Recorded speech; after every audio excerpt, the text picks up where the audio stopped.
সালাম ও শুভেচ্ছা সবাইকে।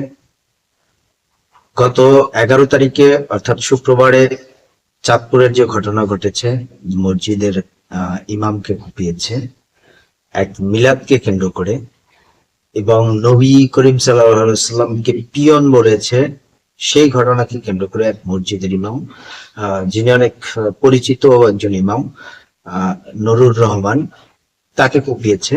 পাশেই এক সবজি বিক্রেতা, এবং সেও খুব ধার্মিক, আল্লাহওয়ালা এবং নবীর প্রেমের কারণে, আশিকের কারণে হচ্ছে যে সে তাকে কুপিয়েছে। তো এই ঘটনাটা আমরা দেখছি এবং জানছিও যে ইমামের কানও কেটে ফেলেছে, এবং এরকম অনেক ঘটনা ইতিপূর্বেও ঘটেছে, এবং সাম্প্রতিক সময় অনেক জায়গায়, অনেক এলাকা ভেদেও ঘটেছে। আমার এলাকায়ও আমি ছোটবেলায় দেখেছি যে এই মিলাদকে কেন্দ্র করে বা তুলকালাম ঘটনাও ঘটে গিয়েছে। মিলাদ কখন থেকে শুরু হয়েছে, মিলাদ পড়া আসলে জায়েজ কিনা, বা মিলাদকে আবার আরেক শ্রেণীর লোক বিদআত বলেছে, আসলে প্রত্যেকের আলাদা আলাদা যুক্তি আছে। কোরআনের সাথে আমরা এই বিষয়টার একটু সামঞ্জস্য খুঁজবো, যে কোরআনে আসলে এই ব্যাপারটাকে কোন ভাবে নেওয়া হয়েছে, গ্রহণ করা হয়েছে, বা কোরআনে কিভাবে আল্লাহ তাআলা বলেছেন, সেটা আমরা একটু তালাশ করব আজকে। প্রথমে দেখবো যে যারা মিলাদের পক্ষে কথা বলছেন, বা মিলাদের পক্ষে, বা যেই আসামিকে ধরা হয়েছে সেই আসামি যে স্টেটমেন্ট দিয়েছে, তিনি বলেছেন যে সূরা আহজাবের 56 নম্বর আয়াত পড়েও শুনিয়েছেন। তারই প্রেক্ষিতে হচ্ছে যে তিনি তাকে কুপিয়েছেন, সেই বিষয়টাকে আমলে নিয়ে। তো সূরা আহজাবের 56 নম্বর আয়াতে কি বলেছেন আল্লাহ? আল্লাহ বলেন, নিশ্চয়ই আল্লাহ ও ফেরেশতারা নবীর প্রতি দুরূদ প্রেরণ করেন। হে মুমিনগণ, তোমরাও নবীর প্রতি দুরূদ ও সালাম প্রেরণ করো। এই আয়াতটাকে কেন্দ্র করেই হচ্ছে যে মিলাদ মাহফিলের ব্যাপারটা সবচেয়ে বেশি গড়ে উঠেছে, এবং এই যুক্তিটাকে দাঁড় করানো হয় মিলাদ মাহফিলের ক্ষেত্রে। আহ এবং তারা আরো কয়েকটা আয়াতকে সামনে নিয়ে আসে, যারা এই মিলাদের পক্ষে আছেন। বিপক্ষে যারা আছেন তারা কোন কোন বিষয়গুলোকে সামনে নিয়ে আসে সেটাও বলবো। তো সূরা আল ইমরানের 81 নম্বর আয়াতকে বেস করে মিলাদের পক্ষে এই আয়াতটাকে নিয়ে আসেন। যেমন আল্লাহ বলেন যে, আল্লাহ যখন নবীদের নিকট থেকে অঙ্গীকার নিলেন যে আমি তোমাদের কিতাব ও হিকমা যাই দিয়েছি, অতঃপর তোমাদের কাছে যা আছে তা সামর্থ্য রূপে যখন কোন রাসূল আগমন করবে, তখন তোমরা অবশ্যই তার প্রতি ঈমান আনবে এবং তাকে সাহায্য করবে। এই আয়াতটা হচ্ছে যে নবীর যে জন্ম, বা তার যে শিক্ষা, বা তার যে জীবন আকীদা বা পর্যালোচনা, সেই বিষয়গুলো আলোচনার জন্য এই দলিলটা নরমালি দেওয়া হয়।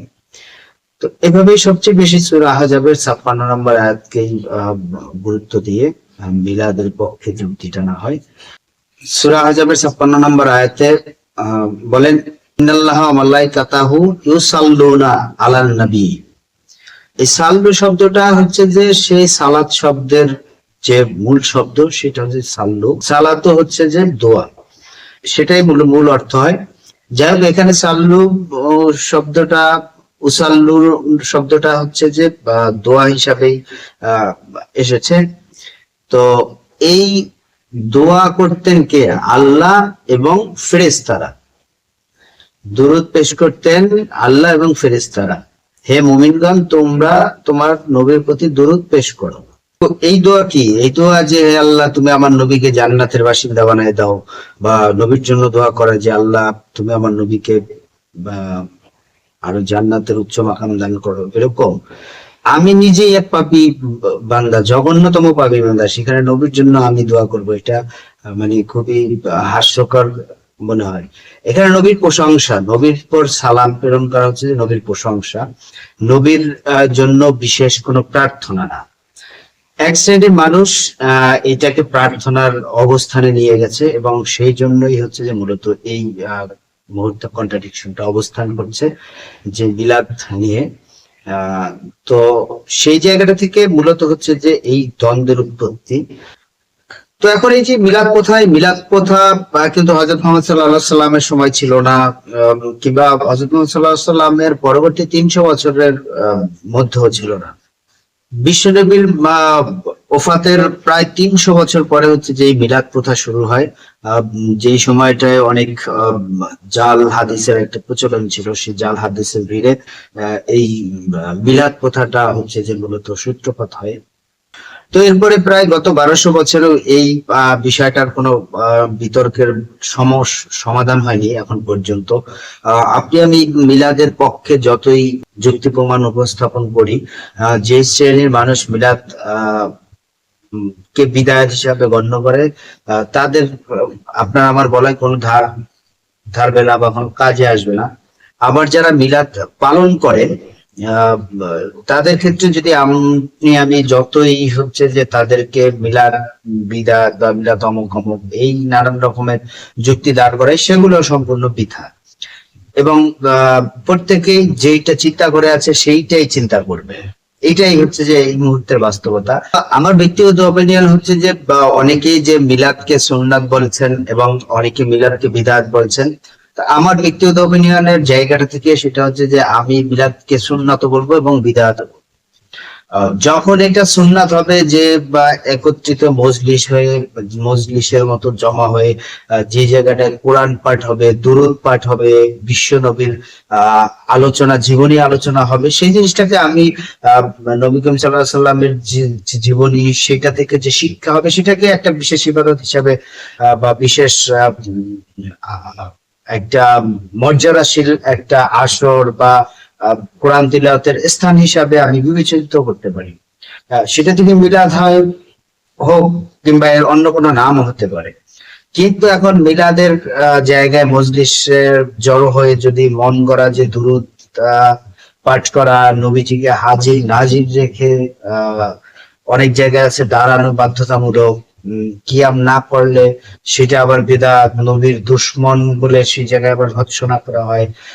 এই ব্যাপারগুলো হচ্ছে যে আবার যে বাড়াবাড়ি, এবং এইটা যখন হবে সেটাকে আমি বিদআত হিসাবে চিহ্নিত।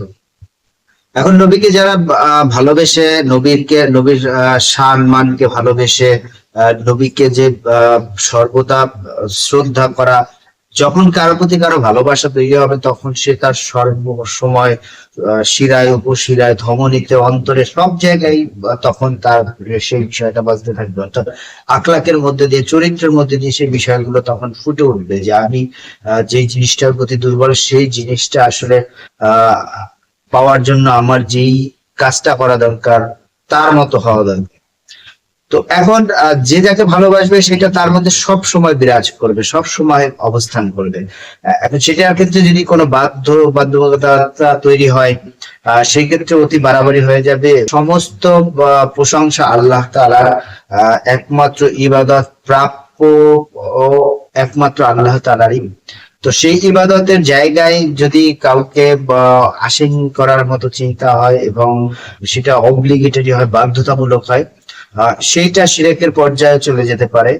তো আমাদের মধ্যে এমন এক শ্রেণীর মানুষও এই মুহূর্তে আছে যারা এই ব্যাপারগুলোকে এমন ভাবে এস্টাবলিশ করার চেষ্টা করছে যে নবী করিম সাল্লাল্লাহু আলাইহি সাল্লামের সম্মান, তার মর্যাদা নিয়ে আলোচনা বা প্রশংসা করার জায়গায় তাকে এমন ভাবে উপস্থাপন করা হচ্ছে যে নবী করিম সাল্লাল্লাহু আলাইহি সাল্লামের প্রতি মানে একটা এমন পরিস্থিতি তৈরি করছে এক শ্রেণীর মানুষ যে যার দ্বারা নবী করিম সাল্লাল্লাহু আলাইহি সাল্লামেরও মানে ইবাদত করা তার মতো, অর্থাৎ তার ইবাদত এটা যে তার উদ্দেশ্যে, হযরত মুহাম্মদ সাল্লাল্লাহু আলাইহি সাল্লামকে খুশি করার উদ্দেশ্যে যে এই যে বিশেষ যে ইবাদত, সেই জিনিসগুলো অনেকেই করে থাকেন, অনেকভাবে, অনেক মানে শুধু মিলাদ না।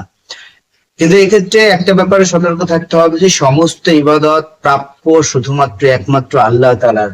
আল্লাহ নবী কখনোই বলেননি যে তাকে কেন্দ্র করে বিশেষ আয়োজন করার, তাকে কেন্দ্র করে যে বিশেষ কোনো ব্যবস্থা করার, এই জিনিসগুলো কখনোই সে সমর্থন করেননি। যাই হোক, আমরা এই ধরনের ইবাদত পালনের ক্ষেত্রে অনেক সাবধানতা অবলম্বন করব। যে জায়গাটা থেকে আমার সামান্য একটু আগ্রহে আমার অনেক বড় ভুল যাতে না হয়ে যায়। সবাই ভালো থাকবেন, সুস্থ থাকবেন।